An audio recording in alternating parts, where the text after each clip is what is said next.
अगर आप अपनी 20 की एज में हैं और आपका गोल है कि आप फिट दिखें, जिसके लिए आपको रोज जिम जाना पड़ेगा और एक अच्छी डाइट फॉलो करनी पड़ेगी, एक डिसिप्लिन लाइफ को फॉलो करना पड़ेगा, और बहुत से लोग अपने इन टेम्पटेशन को कंट्रोल नहीं कर पाते हैं और एक पिज्जा की स्लाइस उनकी सारी मोटिवेशन को खत्म कर देती है। पर फिर भी बहुत से ऐसे भी लोग हैं जो बहुत ही डिसिप्लिन लाइफ जीते हैं, वो मेंटली बहुत कठिन होते हैं। For example Virat Kohli and Akshay Kumar. और इसका एक सिंगल रीजन होता है जो कि है उनकी फिटनेस हैबिट। पर इमेजिन करो कि आप अपने हैबिट को ऑटोमेट कर सको, जहां आपको हर बार खुद को मोटिवेट करने की जरूरत ही ना पड़े, तो आपकी पूरी लाइफ कितनी आसान हो जाएगी। पर आई एम सॉरी, आप अपनी फिटनेस की हैबिट को ऑटोमेट नहीं कर सकते, पर हाँ आप अपनी फाइनेंशियल हैबिट को जरूर ऑटोमेट कर सकते हो, जिससे आपको लॉन्ग टर्म में सेम फाइनेंशियल रिजल्ट मिलेंगे और वही सेम रिजल्ट मिलेंगे जो आपकी हेल्थ को एक अच्छी डाइट फॉलो करने से और एक रेगुलर एक्सरसाइज करने से मिलते हैं। और इस ऑटोमेटिक वेल्थ क्रिएट करने का एक बहुत ही आसान रास्ता है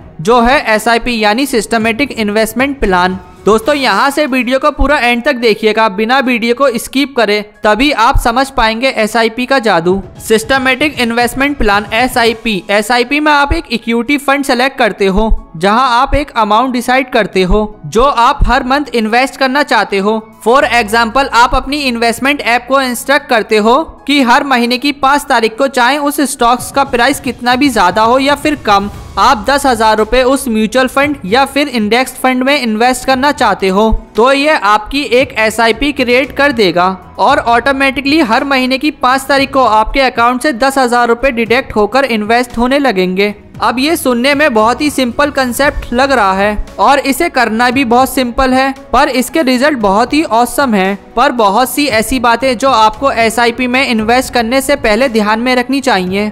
हाउ SIP वर्क। तो चलिए SIP काम कैसे करता है ये अच्छे से समझते हैं। तो सबसे पहले आता है वाई SIP। स्टॉक मार्केट से रिटर्न कमाने के 2 तरीके हैं। पहला, जब मार्केट डाउन हो तो शेयर खरीदो। दूसरा, जब मार्केट ऊपर जाए तो शेयर सेल कर दो, जिसे आप ट्रेडिंग भी कह सकते हो, जो कि एक शॉर्ट टर्म गेम है। अगर आप एक प्रोफेशनल क्वालिफाइड ट्रेडर नहीं हो तो इससे दूर ही रहो। स्टॉक मार्केट से वेल्थ बिल्ड करने का एक ही रास्ता है, वो है लॉन्ग टर्म इन्वेस्टिंग, यानी अच्छे से रिसर्च करके किसी एक या फिर गिनी चुनी कंपनीज में पैसा इन्वेस्ट कर दो और भूल जाओ। इस इन्वेस्टमेंट से कुछ सालों बाद कंपाउंड होकर आपको बहुत ज्यादा रिटर्न्स मिलेंगे। दोस्तों, कंपाउंडिंग एक ओक ट्री को प्लांट करने जैसा है, जिसमें आपको 1 साल में कोई भी प्रोसेस नहीं दिखेगा। 10 साल में आपका ट्री बड़ा होता हुआ दिखाई देगा और 50 साल में वही ट्री इतना बड़ा हो जाएगा कि आपको खुद को बिलीव नहीं होगा। वॉरेन बफेट की टोटल वेल्थ अराउंड $104 बिलियन है, पर आपको क्या पता है कि $104 बिलियन में से $80 बिलियन उन्हें अपने 65 बर्थडे के बाद मिले हैं। अगर आप वॉरेन बफेट की सक्सेस को सिर्फ उनकी IQ और प्रयास से जांच करते हो तो आप गलत कर रहे हो, क्योंकि कोई इस बात पर ध्यान ही नहीं देता कि वो हाफ सेंचुरी से भी ज्यादा के टाइम से इन्वेस्टिंग कर रहे हैं। वॉरेन बफेट ने 10 साल की एज से सीरियस इन्वेस्टिंग स्टार्ट कर दी थी और 30 की एज तक वो एक बिलियनर बन भी गए थे। अब मैं जानता हूँ कि हर किसी को वॉरेन बफेट नहीं बनना है, हर किसी को इन्वेस्टिंग में ज्यादा इंटरेस्ट भी नहीं है, पर दोस्तों अमीर तो हर किसी को बनना है ना। पर अगर आप एक स्टूडेंट हो या फिर आप अपना करियर स्टार्ट कर रहे हो तो आई एम श्योर कि आपके पास इतना ज्यादा पैसा नहीं होगा कि जिससे आप एक बार में एक बड़ी कंपनी के कई सारे शेयर्स खरीद लो या किसी इंडेक्स फंड में इन्वेस्ट कर दो और भूल जाओ, जिससे कि वो अमाउंट कंपाउंड हो जाए और आप बहुत अमीर बन जाओ, जिसे लमसम इन्वेस्टिंग भी कहते हैं। तो इसलिए यहाँ पर आता है मैजिक ऑफ SIP, जहाँ आपको एक साथ ज्यादा पैसे इन्वेस्ट करने की जरूरत नहीं है। आप हर मंथ थोड़ा थोड़ा अमाउंट इन्वेस्ट करके कंपाउंडिंग के फायदे उठा सकते हो, जिससे आप कम से कम 500 रुपए हर मंथ इन्वेस्ट करने से भी स्टार्ट कर सकते हो। तो अब आता है मैजिक ऑफ SIP। अब आप बेसिकली समझ ही गए होंगे कि SIP कैसे काम करती है। तो अब हम ये समझते हैं कि कैसे SIP एक नॉर्मल लमसम इन्वेस्टिंग से बेटर हो सकती है और इसका असली मैजिक कैसे काम करता है। मान लो आप हर मंथ 10,000 रुपए की SIP क्रिएट करते हो, जो आपके बैंक से ऑटोमेटिकली 5 तारीख को डिडक्ट हो जाएंगे और उस टाइम उस म्यूचुअल फंड की NAV 100 रुपए है। NAV यानी नेट एसेट वैल्यू, जैसे किसी भी स्टॉक्स की प्राइस होती है जब हम म्यूचुअल फंड खरीदते हैं तो NAV के अकॉर्डिंग आपको कुछ यूनिट्स मिलते हैं, उसका एक नेट एसेट वैल्यू होता है। और जैसे जैसे ये NAV बढ़ने लगती है आपके रिटर्न भी बढ़ने लगते हैं। और जब आपके अकाउंट से 10,000 रुपए इन्वेस्ट हुए उस टाइम उस म्यूचुअल फंड की NAV 100 रुपए थी, तो उस हिसाब से आपको उस म्यूचुअल फंड में 100 यूनिट्स मिलेंगे। और जब कुछ टाइम के बाद उस म्यूचुअल फंड की वैल्यू इंक्रीज होती है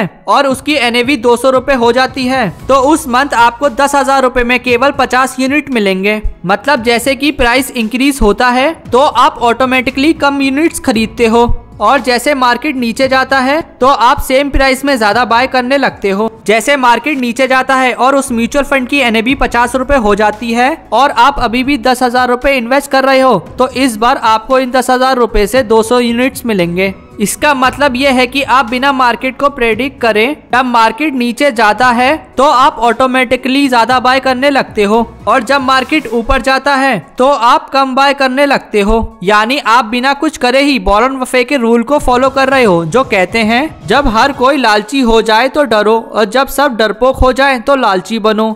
for example HDFC small cap fund, जो कि 3 अप्रैल 2008 को 10 रुपए NAV पर लॉन्च हुआ था। अगर आप उस दिन इस फंड में 1 लाख रुपए इन्वेस्ट करके भूल जाते तो 10 साल बाद यानी 3 अप्रैल 2018 को जब इस फंड की NAV 45 रुपए हो चुकी थी, और अगर आपने इस टाइम इसे सेल कर दिया होता तो आपको अराउंड 4.5 लाख रुपए मिलते। वहीं अगर आप इस फंड में 1,000 रुपए की SIP के साथ इन्वेस्टमेंट स्टार्ट करते तो आप टोटल 1,20,000 रुपए इन्वेस्ट कर चुके होते, और 10 साल बाद इसकी वैल्यू 5,60,000 रुपए हो जाती। दोनों ही केस में म्यूचुअल फंड सेम है और टाइम भी सेम है। बस आपने डायरेक्ट 1 लाख रुपए इन्वेस्ट करने की बजाय हर मंथ सिर्फ 1,000 रुपए इन्वेस्ट किए और आपको उससे भी ज्यादा रिटर्न मिला। तो ये होता है दोस्तों मैजिक ऑफ SIP, जहां आप मार्केट को प्रेडिक्ट करने की कोशिश नहीं करते, आपके पैसे अपने आप ही सही टाइम पर सही अमाउंट में इन्वेस्ट हो रहे होते हैं। तो अब आपको पता चल गया कि SIP आपके लिए इन्वेस्टमेंट स्टार्ट करने का बेस्ट तरीका हो सकता है।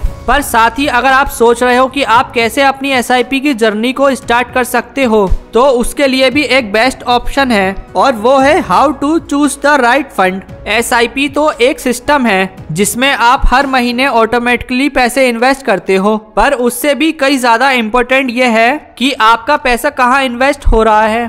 दोस्तों किसी भी म्यूचुअल फंड को चूज करने से पहले आपको ये चेक कर लेना चाहिए कि उसका एक्सपेंसेस रेशियो कितना है। एक्सपेंसेस रेशियो बेसिकली एक फीस होती है जो आपको इन्वेस्ट करने के लिए पे करनी होती है, जो कंपनी आपके टोटल अमाउंट में से कुछ परसेंटेज अपने पास रख लेती है, क्योंकि यहाँ आपको कोई मेहनत तो नहीं करनी पड़ती। आपके बैंक से ऑटोमेटिकली पैसे इन्वेस्ट होते रहते हैं जिसे उस कंपनी का एक फंड मैनेजर मैनेज करता है, तो वो आपसे कुछ फीस चार्ज करता है। कई बार लोग इस बात पर ध्यान नहीं देते और काफी ज्यादा फीस पे करने लग जाते हैं, जैसे कि फंड का एक्सपेंसेस रेशियो 1.5%, 2% हो सकता है, जिसमें आपको बिल्कुल भी इन्वेस्ट नहीं करना चाहिए, क्योंकि ये 2% की फीस आपको अभी कुछ नहीं लगती है, पर आगे जाकर यही एक्सपेंसेस रेशियो बहुत बड़ा डिफरेंस क्रिएट करता है। इसलिए आपको ऐसे फंड में इन्वेस्ट करना चाहिए जो कंसिस्टेंटली अच्छे रिटर्न दे रहे हो। उसका एक्सपेंसेस रेशियो जितना कम होगा उतना अच्छा है, और एटलीस्ट 1% से तो कम ही होना चाहिए। और ऑथर मॉर्गन हाउसल कहते हैं growth is driven by compounding which always takes time. इसलिए इन्वेस्टमेंट एक सिंपल लॉन्ग टर्म गेम है,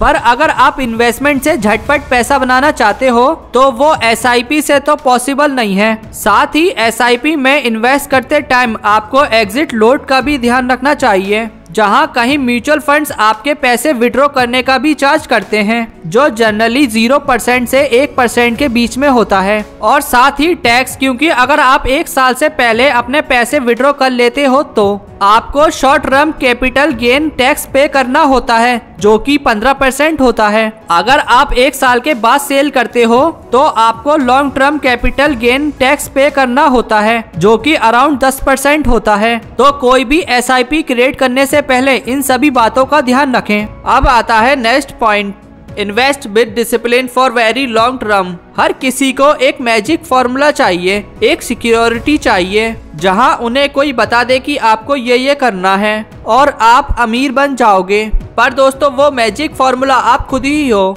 आपको चाहे कितनी भी नॉलेज मिल जाए, आपको कंपनी के बारे में सब कुछ समझ आ गया है, फिर भी अगर आप डिसिप्लिन होकर इन्वेस्ट नहीं करोगे तो आप कंपाउंडिंग के मैजिक को फील नहीं कर सकते, जहां आपका पैसा लिटरली मल्टीप्लाई होता है। और ये है लास्ट 22 साल का निफ्टी 50 इंडेक्स का डाटा, जिसमें दिखाया गया है कि हर महीने कितना % रिटर्न मिला है। तो इसके अकॉर्डिंग अगर आप जनवरी 2000 से हर महीने सिर्फ 10,000 रुपए निफ्टी 50 इंडेक्स में इन्वेस्ट करना स्टार्ट करते हो और कुछ भी इंक्रीज नहीं करते, तो हर साल आपके एनुअल रिटर्न के अकॉर्डिंग कभी कम और कभी ज्यादा, पर इट द एंड 22 साल के बाद 1 फरवरी 2022 को आपके पैसे टोटल 1,45,30,764 रुपए हो जाते। अभी ये दिखाने का मेरा पर्पस यही है कि मैं आपको प्रूफ करना चाहता हूँ कि इस 22 साल में जो भी हुआ इसे नेक्स्ट 22 साल में भी रिपीट करा जा सकता है। अगर आपसे ये चांस मिस हो गया है तो कोई बात नहीं, क्योंकि स्टॉक मार्केट में लास्ट 50 से 60 सालों में एवरेज 15 से लेकर 18% का भी रिटर्न दिया है, जो कि हम एक्सपेक्ट कर सकते हैं कि अगले 50 से 60 सालों तक भी देगी। तो आप लेट नहीं हुए हो। एक चाइनीज कहावत है जो कहती है the best time to plant a tree was 20 years ago, the second best time is now. पेड़ लगाने का सबसे अच्छा समय 20 साल पहले था, दूसरा सबसे अच्छा समय अभी है, जो कि इन्वेस्टिंग पर बिल्कुल परफेक्टली अप्लाई होता है। तो अगर आप कंपाउंडिंग की पावर को देखना चाहते हो तो SIP एक बेस्ट इन्वेस्टमेंट हो सकता है, जिसका इस्तेमाल करके आप एक ड्रीम लाइफ अचीव कर सकते हो। सो दोस्तों, आई होप इस वीडियो से आपको कुछ ना कुछ सीखने को जरूर मिला होगा। अगर आपको ये मेरी वीडियो पसंद आई हो तो like and subscribe my channel, press the bell icon.